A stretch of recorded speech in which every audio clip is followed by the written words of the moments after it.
Bonjour à tous, bonjour à toutes. Suite à la vidéo qu'on a fait sur la récolte des fraises et en même temps la culture, la plantation, j'ai reçu beaucoup de demandes. Des demandes qui me demandent d'aborder le sujet des maladies et des prédateurs. En effet, j'en parle très peu dans cette première vidéo, mais rien que ce sujet-là mériterait une vidéo complète. Alors, je sais que c'est un peu fastidieux peut-être, je vais en parler quand même puisque c'est à votre demande. On distingue bien les maladies, les maladies fongiques, c'est-à-dire qui sont à l'origine de l'humidité, des champignons, etc.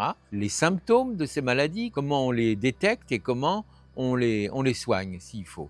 Alors, vous savez que la meilleure façon de soigner tous les végétaux en général, c'est la prévention, même les humains. C'est-à-dire faire en sorte qu'ils soient dans des conditions qui ne leur permettent pas de tomber malades. Et ça, c'est la meilleure des solutions. Éviter l'humidité qui reste stagnante sur les feuilles ou sur les fleurs, faire en sorte qu'il y ait suffisamment d'air qui circule autour des fraisiers quand ils sont dans le sol. Tout ça, déjà, vous allez limiter beaucoup les infestations. Après, vous choisirez des variétés, j'en parle après, qui sont dans des régions adaptées, c'est-à-dire qu'on sait qu'il y a 2 variétés qui sont beaucoup plus résistantes aux maladies, à toutes ces maladies fongiques. Choisissez plutôt ces variétés, donc j'en parle un petit peu plus tard. Choisissez ces variétés plutôt que les variétés plus classiques qui, elles, s'accommodent moins bien de l'humidité. Ça, c'est une question de choix. Ensuite, il y a les prédateurs, les insectes. Là aussi, il y a du monde. Donc là aussi, il va falloir être vigilant. Vous verrez que je donne quelques solutions. Les tout premiers, les plus inoffensifs, mais qui font des dégâts, c'est quand même les limaces.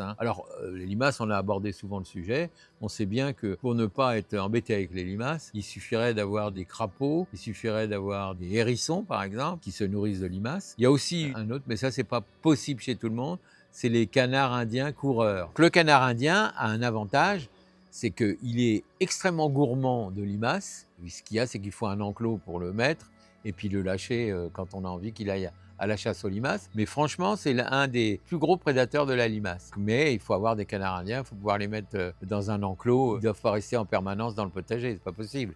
Donc il faut les mettre surtout le matin. Le matin, parce que la limace sort la nuit, elle a tendance à se réfugier à l'obscurité le jour. Donc, si vous lâchez les canards indiens à ce moment-là, ils vont en faire une cure de limaces. Alors, on met des poules aussi, mais les poules, elles ont tendance à gratter, elles ont tendance à désorganiser un peu les plates-bandes. Donc, le mieux, c'est le canard indien. Lui, il est plus respectueux dans l'ensemble.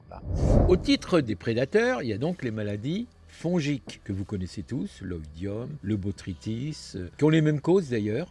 Ce sont dus souvent à un excès d'humidité, à un temps doux, puis humide et alternant de cette manière-là. Et du coup, on se retrouve avec un feutre blanc qui apparaît sur les feuilles, sur les fleurs également, et qui compromettent énormément la récolte. Donc ça, ce sont ce qu'on appelle des champignons fongiques, maladies fongiques qu'il faut absolument lutter contre. Donc c'est en évitant ces alternements d'humidité, on va éviter, bien entendu, d'avoir plus de maladies. Alors, à ce titre-là, je voudrais quand même vous préciser 2 choses. Je vous ai parlé des variétés que j'affectionne, bien sûr, qui viennent bien chez moi, etc., qui sont goûteuses, comme la gariguette et la mara des bois et autres. Et puis il y a 2 variétés, alors ça c'est selon les régions, il y a 2 variétés dont on ne parle pas souvent, et pourtant si vous êtes dans une région, parce que on n'a pas le même climat partout en France, des climats plus secs, des climats plus doux. 2 variétés qui se distinguent de toutes les autres, la Malvina et la Rumba. Donc ces 2 variétés-là supportent assez bien ces écarts de température qui sur d'autres variétés provoquent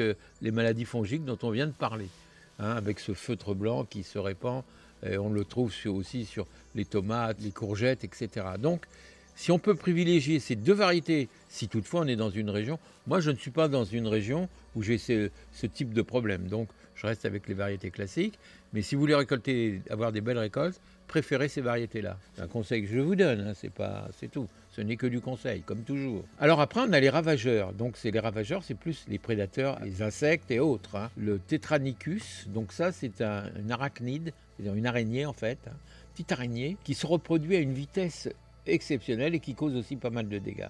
Donc il faut absolument lutter contre ça, bien sûr. Comment on va lutter contre ça de façon naturelle? Si on a les fourmis, on a beaucoup d'insectes de ce type, les pucerons, le thrips, tous ces prédateurs, on peut les traiter pratiquement de la même façon si vous avez de la terre de diatomée. C'est issu d'une roche qu'on trouve plutôt dans le sud de la France, dans les grottes. Et cette roche, elle produit une poudre en fait, Et cette poudre, la terre de diatomée, si vous avez une poudreuse ou quelque chose qui permet de saupoudrer directement sur les insectes, c'est formidable, c'est efficace sur beaucoup d'insectes. Cette poudre qu'on va répandre va tout de suite dessécher les animaux non désirés. Donc les fourmis, les araignées, enfin, tout ce que vous pouvez imaginer, tout ce que vous pouvez atteindre avec de la poudre.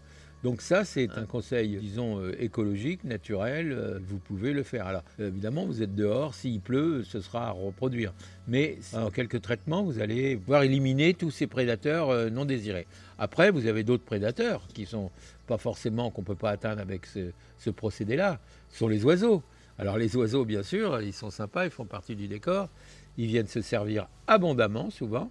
Donc un filet, si on met un filet dessus, au moment où les fraises commencent à se former, à rougir. Elles ne viendront pas avant, mais ils vont venir dès qu'ils vont voir que le fruit se colore, ouf, les oiseaux vont tous arriver. Donc un filet, c'est très bien, ça va éviter aux oiseaux de venir s'attaquer à nos fraises. Ça, c'est pour les oiseaux. Après, on a tous les petits ravageurs, les rongeurs. Oui, alors il peut y avoir des rongeurs.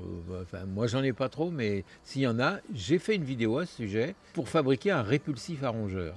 C'est-à-dire avec de la paille, on mélange, on fait toute une préparation que l'on met tout autour des fraisiers, tout autour, et rien que ça suffit à les éloigner. Donc on fait une décoction avec de la menthe, des herbes très odorantes, de la menthe, l'eucalyptus si vous en avez, tout ce qui est odorant, romarin. Vous faites une décoction avec tout ça, mélangez à de la paille, et vous faites un espèce de barrage autour de votre planche de fraisier, et vous verrez que les rongeurs feront demi-tour. Voilà, ça c'était une précision que je voulais vous donner par rapport à tout ça.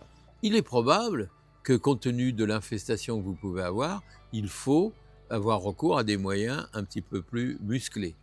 Donc c'est pourquoi je vous dis, si vous avez affaire à des maladies fongiques du type botrytis, oïdium, pourriture grise, donc c'est à peu près les mêmes symptômes, on les traite de la même manière à la bouillie bordelaise. Je vous dis tout de suite, la bouillie bordelaise, ça reste un des produits acceptables au potager puisqu'il est accepté et homologué en écologie. Donc si vous utilisez ce type de produit, eh bien, vous pouvez la fabriquer vous-même. Donc je vous ai déjà fait une vidéo sur le sujet, comment fabriquer soi-même sa bouillie bordelaise. Donc je vous invite à y retourner, c'est assez simple et c'est aussi efficace et ça a quand même un avantage non négligeable, c'est qu'en réalité, ça coûte beaucoup moins cher. Faites-la vous-même, vous en aurez peut-être besoin. Je suis conscient que je vous ai parlé de la prévention qui, pour moi, reste le meilleur atout, mais si c'est parce que vous avez planté trop serré, par exemple, et que l'air circule mal entre les pieds, on ne peut rien y faire au moment de la récolte. Il aurait fallu le faire, mais vous le ferez mieux l'année prochaine. Mais cette année, c'est pas pour ça qu'il faut renoncer à votre récolte et donc utiliser des produits qui vont être utiles pour pouvoir lutter contre ces fléaux que sont toutes ces maladies fongiques. Bien sûr, mes amis, si vous avez des questions concernant tout ce qui concerne la fraise, entre autres, eh bien, je vous invite à me les poser directement sur la vidéo, là où on fait les commentaires, et vous me posez les questions, et moi, je m'engage à vous y répondre. Alors, en attendant, bon appétit, et là, je vais me régaler. À bientôt, mes amis.